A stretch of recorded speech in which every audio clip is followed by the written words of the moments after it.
I got all those grommets and doilies glued on there, and they all look pretty good. I've got it laid out to lay the tapes out, and I got all the tapes out and cut to length. So now I got to get the polybrush out and put my first coat of polybrush where all the tapes go.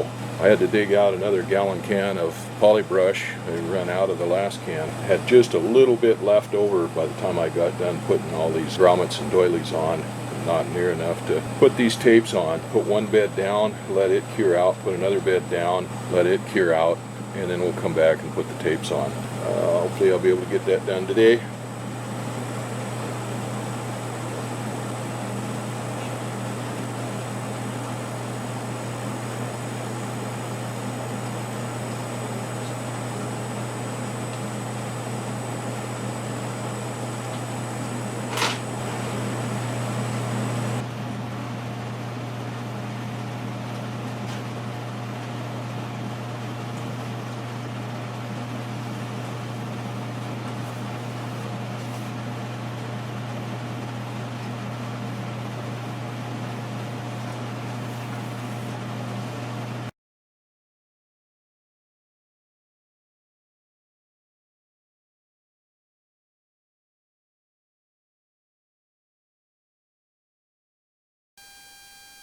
Now, I've talked about how handy this cart is before, and talked about the cart, how my wife bought me this cart several years ago to use in the hangar for the tools, and I liked it, but I didn't like the fact that it only had one drawer in it. It's got a nice workbench here, or work area on it, but you have to lift that up to get into it, to get tools and materials out of that.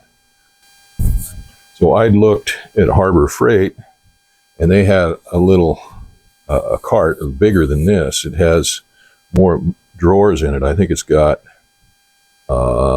two full width drawers and two half width drawers, short ones, and then one half width deep drawer, and then a top cabinet with a lid on it.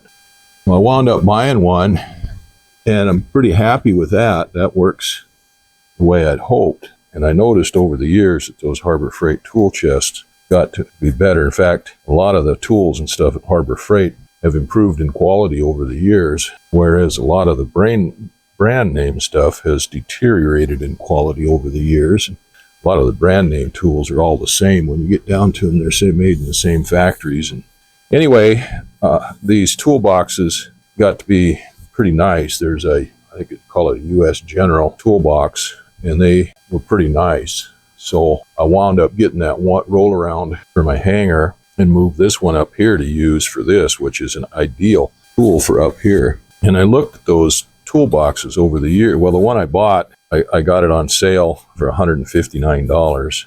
But I like those U.S. General toolboxes so much that I wound up replacing my Craftsman roll-around tool chest, and I had 2 or 3 Master Mechanic tool chests. And so I replaced those and some other storage units and stuff with one of the great big Harbor Freight U.S. General tool chests. And it's really nice. I think it was a little over $1,000, but the comparable one from Snap-on or any of the other ones is multiple thousands of dollars. So, and it compares favorably with that. So my wife got one here for up here for her tools and stuff, and it's a good toolbox too. Well, I was just looking just down south, and we went to Harbor Freight, of course. Just looking at the toolboxes down there, and that same similar, not same, but that same toolbox that I got for the hanger that I like so well, I paid $159 for, is now $250 or something like that on sale. But I got to looking at them, and it's not the same toolbox, and it's not near the quality as the one I got. And I noticed, I got to looking, they changed the name of them from the, I don't know if they still have the U.S. General or not, but they changed the name of their tool chests, the big ones. And I got to looking at them, and I wasn't that impressed with them. I think the quality is not what it was here a few years ago. And that's kind of a shame because, like I said, in general, a lot of Harbor Freight stuff is improving in quality. No, I bought 2 paint spray guns last year when I was doing this. I have a DeVilbiss finish line that I've had for several years, but I lost some of the parts for it. And so I bought new paint guns for doing this wing. I wanted good quality paint guns for doing it. But for some of this stuff, like doing the polybrush and the poly spray, that seems like that eats up these paint guns. So I didn't want a high quality one for that. But anyway, I looked at this 3M gun. I forget what it's called. And it's got containers on it, the containers that you throw away, and you can mix in it and everything else. So I got one of those. And then I got a Harbor Freight Spectra Widowmaker, whatever they call it. Wanted to use that 3M one last year when I was doing the wing. I could mix up everything in that and throw the containers away and not have to clean things up and stuff like that. And I tried spraying with it, and I just didn't like the spray pattern that I got out of it at all. Well, I wound up using the Harbor Freight one. It worked out pretty good, so I thought it was a better spray gun than the other one. They have similar stuff for it where you can have the stuff throw away. And I bought what I thought was that, and it turned out that it was a refill pack, and I didn't have the initial parts of it. That's one of the reasons I went into Harbor Freight, was to get the hookup for that, and I still wound up getting the refill kit instead of the hookup for it. So anyway, I just ordered one online. Should be here in a few days, just about the time I get ready to start spraying this. So I'm going to try again, but like I said, that 3M gun, I'm just not happy with it. But I think one of the problems with it is it needs a lot of air, a lot of volume of air, not fair pressure.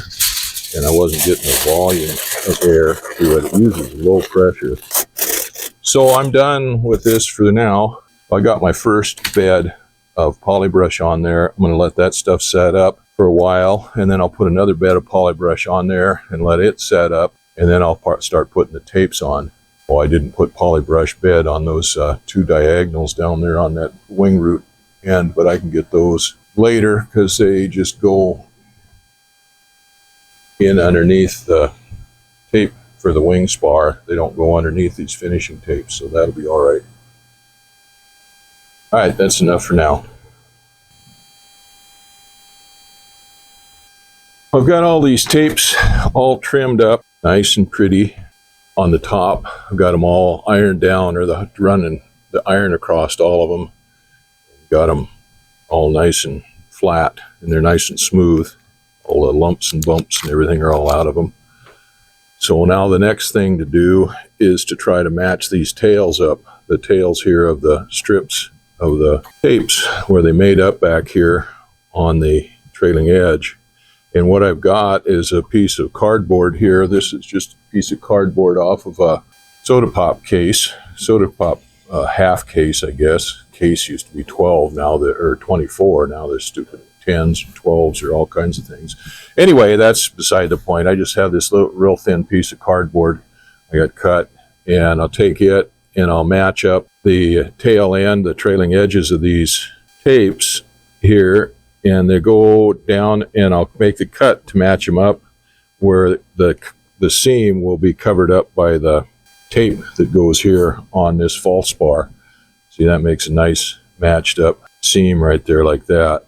This one here is going to be a little bit different because that's where the joggle is, or the change is between the two false bars, but the rest of these will all be the same, and then the leading edge will do the same thing with it. Anyway, I'll just keep working on it.